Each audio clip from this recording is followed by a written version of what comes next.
So that day came, the doctor told me, you have a stage 2 breast cancer and 2 very huge lumps. My pregnancy was actually in first trimester. The doctor asked, do you want to reconsider your pregnancy? As a mother, I would never have been able to make that choice, My world kind of fell apart. I do not want my girl to have to go through what I've gone through. So that is a conviction in me to fight this. Just looked at your girl and she was your anchor. The fact that a 3-year-old can understand, it just overwhelms me that how much more I need to be stronger than that. It's not the length of days that you live, but it's really how meaningful your life is.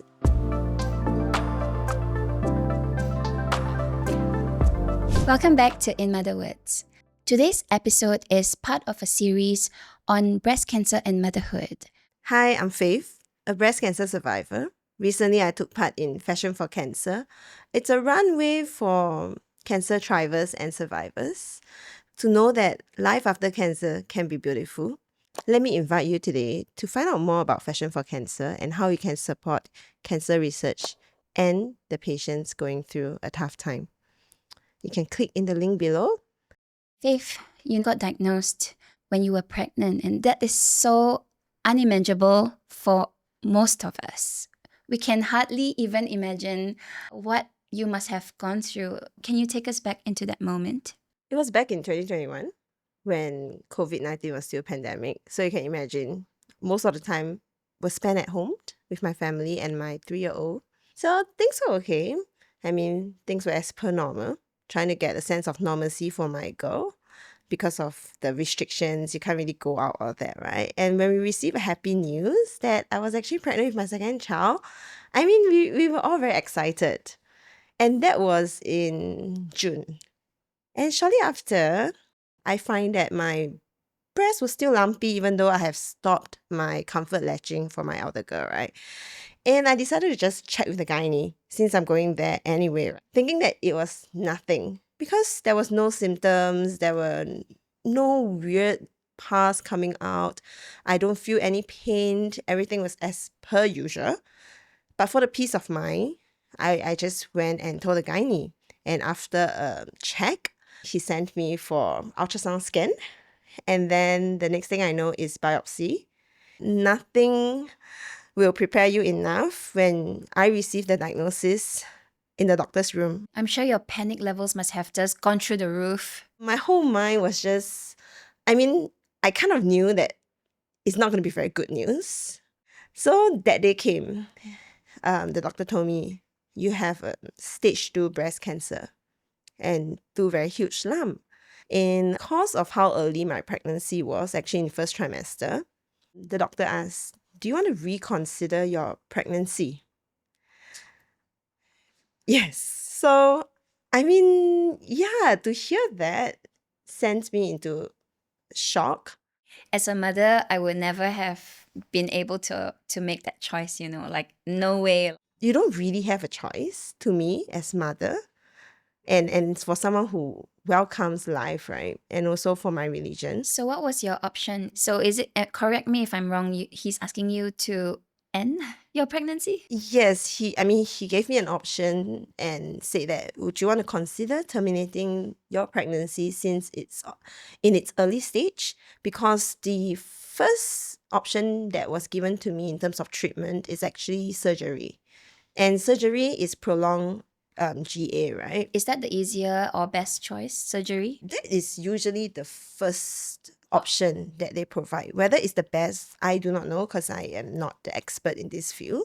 But from my experience with other cancer survivors, usually they go for surgery first.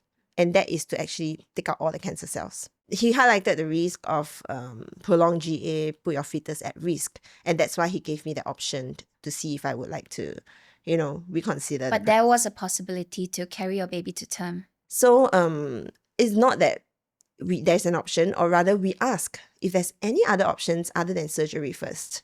And he gave a treatment to go through a chemotherapy treatment that is relatively pregnancy safe and that I can still carry my baby while doing my chemotherapy. And So thank God there's an option. yes. And then after that, early delivery. a possible early delivery and then go for my surgery. So you took the harder choice. You were presented with the most impossible choice, and you took the route where most parents will also want a chance to have your baby safe and sound. I mean, there are not a lot of examples of whether this would be successful or not, chemotherapy during pregnancy. But I heard a story, or rather I read an article, that it is possible as someone who has gone through it before me. Actually, the child is born and is healthy and well now. So to So me, that gave you hope. yes, that gave me hope, and I decided to just take a risk. And what did you rely on to have that strength to carry it through? I mean, you were pregnant, and then you were faced with this impossible, unimaginable news that you have breast cancer. And then to spend the next 6 months, it's already hard to be pregnant. And you go through all the tiredness and the emotions and the roller coaster in your hormones. But what gave you strength to choose this? So with that, right, to me, terminating a pregnancy is not a choice. I would want to keep my baby. Most people, yes. Yes. So what gives me the strength is not overthinking at that point, taking one day at a time. And especially when I look at my elder girl, I mean, she's my child. Even though I have now an unborn child, a fetus in me, she's gonna be like my elder daughter, right? Who was then 3 years old. I just want to rewind back a little bit, Faith. Like, before you were diagnosed, you were balancing work and life as a mom. What was that like for you before? Life was really normal. I think I happen to be that kind of wanderluster that takes life as it comes. So I don't think too much. I don't overthink that. I just have a work. I have a family. I go to work. I come back home. I take care of my child. During the weekends, I bring my children out. And I was actually working in the non-profit sector, social service sector. So it's a lot about giving back to the community and about just taking care of my own family. Life will just pretty much most typical Singaporean family, I would say.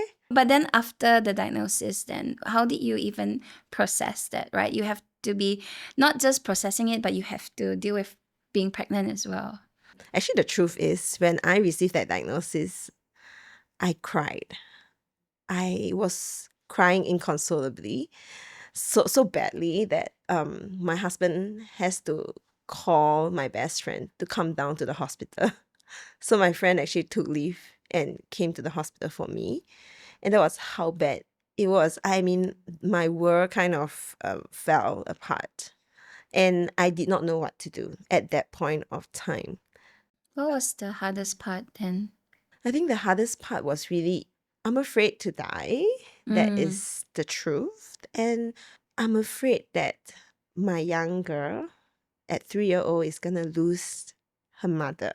I mean, I lost my father when I was very young. So that part, I know how it feels to not have a parent growing up.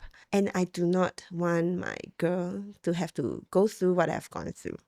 So that is a conviction in me to fight this. That really pushed you forward in that sense, and you just looked at your girl and you drew. She was your anchor. Yes. So I'm taking it one day at a time. I don't know what's to come, but I cannot control what is to come.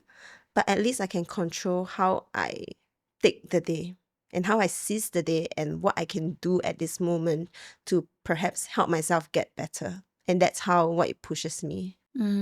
I remember when I was younger, I was a huge risk taker. But after I became a mom and I was climbing outdoors, I usually love heights. But when I was up there, I was suddenly washed over with all the what ifs, I guess it never crossed my mind before. I'm like, I need to survive for my son, and then I found myself just frozen. I was frozen. I couldn't move. I was gripped with a fear that I never had to deal with before. And I can only imagine, this was just rock climbing outdoors and I got washed over this. Oh my gosh, if I one wrong move, and then I had to draw myself back and I said, hey, I'm doing things right. I'm choosing I have all the safety training, the safety measures. I'm okay. But then the fear is so real, like, being gripped by fear. Like, I'm sure you went through all that in your processing as well. There were definitely fear. But as I look at my little caregiver, my 3-year-old, who was actually too sensible for her age, she has to kind of grow overnight. I mean, the fact that your mother at 3-year-old can't really cuddle much with you, firstly, because of pregnancy, second, because of cancer chemotherapy that makes me weaker and more tired than usual. So there were a lot of times where she knows that mommy is tired, mommy needs to rest, mommy is going to rest, I should not disturb her, and that mommy is sick, Mm. and that she took on the little caregiver role. And she could grasp that concept. Yes, we believe in telling our. Since then, I mean, she was going to be 3-year-old. I think for most parents, they might not think it's a time to review or to just let the kid know that the mom is sick, right? Yeah, I mean, it's a natural parental instinct to want to protect your little one from all the bad stuff in the world. And sometimes breaking this news is kind of like, It helps us because we went to shave our head because my hair fall because of the chemotherapy. So I went to shave it bald together with my husband. your little one was there. And no, she was at home. So when we came back and she saw us without hair, she actually cried and didn't want to come close to us.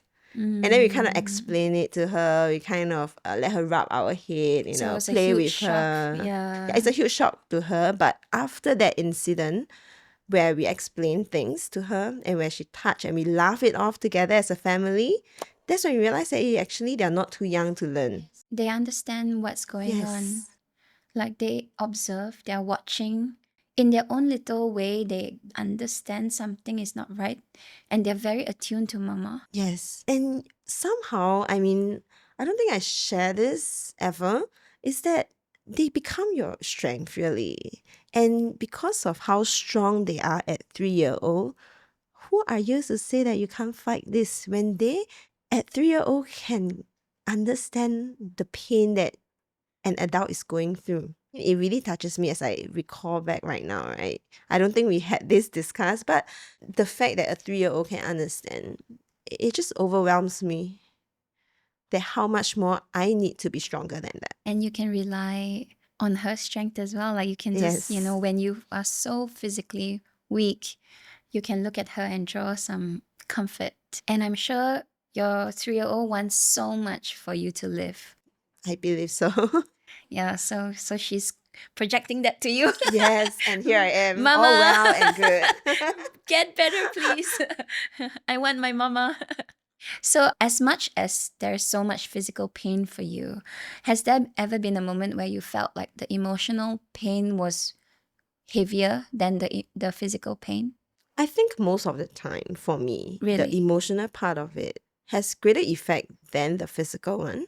I'm thankful that the physical effects bearable. I mean, I can overcome that rather easily. But what I was most afraid of in terms of this whole diagnosis and being pregnant at the same time, it's uncertainty, the word uncertainty. Because I wouldn't know. You shared with me, Faith, that after you were diagnosed and you got better, you decided to work with the terminally ill. Like, how did that reshape the way you look at hope and also to take the way you are looking at life even further, right? You might think that the terminal ill patients are weak, are just sad all the time, but it's really not true. This is a myth. They are living life to the fullest. In fact, way better than many of us. I remember this, it says, although we can't add days to life, we can add life to days. Oh, I love that. Let's say that again. So you can't add Add days to your life because they're terminally ill, right? But you can add life to their days. I love that. I would want to advocate that as much as wholeheartedly as I can, right? At first you were in that hospital, you got your diagnosis. Then you were thinking, oh no, I don't know if I'm going to be around for much longer. But then you looked at your daughter and your daughter anchored you in this moment and said, nope, I'm going to take one day at a time. I'm going to fight this through. And then you survived. You're in remission. You are good now. And then went to serve those. You chose to give your time to those who are at the end of their life. I'm sure that would again give you another shift. What do you take from that experience? It's not the length of days that you live, but it's really how meaningful your life is throughout, whether you are facing a crisis, when you are going through a tough time. I mean, as compared to the terminally ill, you have a longer runway. I have a longer runway. And if I were to give up on myself, what about this group of terminally ill patients who are just enjoying their life towards the end of their lives and still making friends, chit-chatting like they have many tomorrows to come? So they gave me the motivation to see life very differently, is to cherish each day as it is and to make full use of it. So you're saying the key difference here is acceptance. Yes, or acceptance of your condition, acceptance of your current reality, because those are the things that you cannot change, but your attitude can change. You decide whether the day is happy. You decide whether the day is going to be an angry one or a happy one or a sad one. So we decide how we're going to seize the day, no matter what circumstances that we are in. And now you are vocally advocating for life and faith and hope and courage and strength to say, hey, even though you have cancer, it's okay. There is still hope because you still have a runway. Yes. Don't give up, right? Yeah, that's right. But you mentioned you had another perspective change when you're working there. Oh, yes. So with that said, I have been giving a lot, or rather, I've been thinking that life is as per normal. Work, go home, go to my family, and repeat until perhaps I'm old. But because of my ordeal, right, I realized that I've been spending so much time helping others, including the terminally ill, and previously in the social service sector, right, I forgot to focus on my family. Because I think I take it for granted that I will always come back to them at the end of the day prior to cancer, right? But when that happened, I don't know whether I still have a tomorrow. It's just like the patients that come one day and may not be there anymore the other. So I realized that seizing today it also means that I need to focus on myself and my family. And I have been too focused on focusing on everything else and everyone else other than my family. So I kind of took a step back and reflect and give myself time to think that, is this the best for me at this point? Or should I perhaps slow down and refocus on my family and perhaps take more time and spend more time with them, especially my 2 children right now? Yeah, what's one thing you're doing with them that you didn't do before? I think I'm more present. Definitely I'm more present. Last time when I was working, unfortunately, when I'm home, eat your dinner, shower, go and sleep. Very late already. Then next morning, wake up, go to school. Mommy's late already. So the whole cycle repeats itself every day. It's like, for weekdays, it's rushing my girl to school, rushing them to sleep. And was this how you were brought up as well? Because you know how we were brought up really shapes the way we parent our own Yes, kids. we kind of parent ourselves. Yeah, I'm the latchkey kind of person. So I don't really grow up with someone being so present with me due to circumstances, which I don't blame. But if I'm able at this point to be with them, we will not trade it for other things. This is the most important period in their lives where you are their world. Every extra day is so much more precious for you. And as the mom, you want to teach them everything and give them all the tools that they need to grow up as a good adult, and all the adulting stuff that they have to go through later. I have not gone there yet, but yeah, but you kind of feel like, oh, I want them to survive in this world and I need to be the one to give them all these tools. I want to be with them. I want to spend more time with them. I want to see them grow. And I really hope for you that it will be your truth that will happen for you. Faith, today you're so vocal. You're openly sharing your story. You were sharing with me that this is what you want to do. I'm like, why do you want to share your story? And you're saying because it matters, and because I want to advocate for hope now.